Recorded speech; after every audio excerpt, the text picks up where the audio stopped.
ಇವತ್ತು ಲಾಸ್ಟ್ 2024 ಇಲ್ಲಿಗೆ ಮುಕ್ತಾಯವಾಗ್ತಾ ಇದೆ. ಬಟ್ ಒಂದು ನೆನಪಿಟ್ಕೊಳ್ಳಿ, ಈ ವರ್ಷನಲ್ಲಿ 12 ತಿಂಗಳು ನೀವು ಏನು ಮಾಡಿದ್ರಿ, ನೀವು ಏನು ಹೊಸದು ಸ್ಟಾರ್ಟ್ ಮಾಡಿದ್ರಿ, ಏನೂ ಇಲ್ಲ. ಒಂದು ಸಾರಿ ನೀವು ಆಲೋಚನೆ ಮಾಡಿ.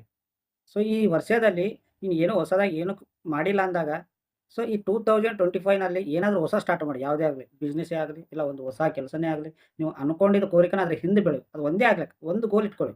2025ನಲ್ಲಿ 100% ನಿನ್ನ ಗೋಲ್ ರೀಚ್ ಆಗಬೇಕು.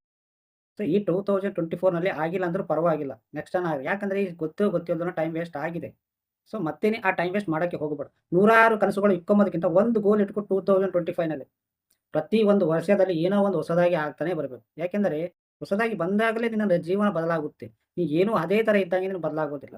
2022 ಹೋಯ್ತು, 23 ಹೋಯ್ತು, 24 ಹೋಗ್ತಾ ಇದೆ. ಸೊ ನೀವು ಪ್ರತಿ ಒಂದು ವರ್ಷ ನೀನು ಏನಾದರೂ ಒಂದು ಕೆಲಸ ಹೊಸದಾಗಿ ಸ್ಟಾರ್ಟ್ ಮಾಡಬೇಕು. ಕೆಲವೊಬ್ಬರು ಬಿಸ್ನೆಸ್ ಮ್ಯಾನ್‌ಗಳು ಪ್ರತಿ ಒಂದು ವರ್ಷ ಹೊಸ ಬಿಸ್ನೆಸ್ ಸ್ಟಾರ್ಟ್ ಮಾಡುತ್ತಾರೆ. ಸೊ ಅದೇ